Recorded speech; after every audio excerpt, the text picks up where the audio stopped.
اللهم صل على سيدنا ومولانا محمد وعلى آل سيدنا ومولانا محمد وبارك وسلم وصل عليه. یو ملګری پختنه کړی دا سړی چې قمیص کوي نو دا ګریوان دا چې کم کې صدفونه دا مخامخ دی سینه کې پکار دی که په اوږه باندې پکار دی. بعض خلک وایي اوږه باندې چې څوک ګریوان پریږدي د قمیص لپاره دا د یهودو عمل دی. نو دا مسله څنګه ده؟ نو جواب، قمیص کې چې کم ګریوان دی دا په سینه باندې سنت دی.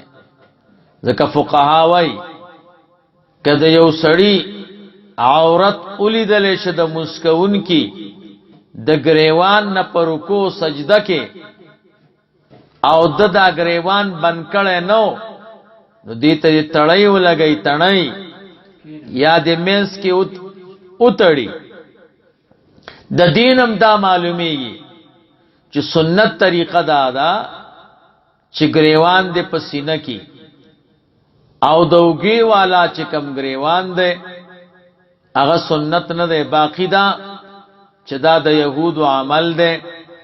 نو دا مسله ماته نه ده معلومه، خو ګریوان په سینه باندې سنت ته.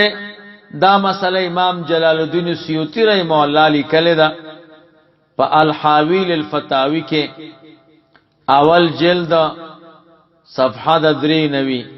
هغه په یو رسالم لیکلی ده کشف الریب عن الجیب.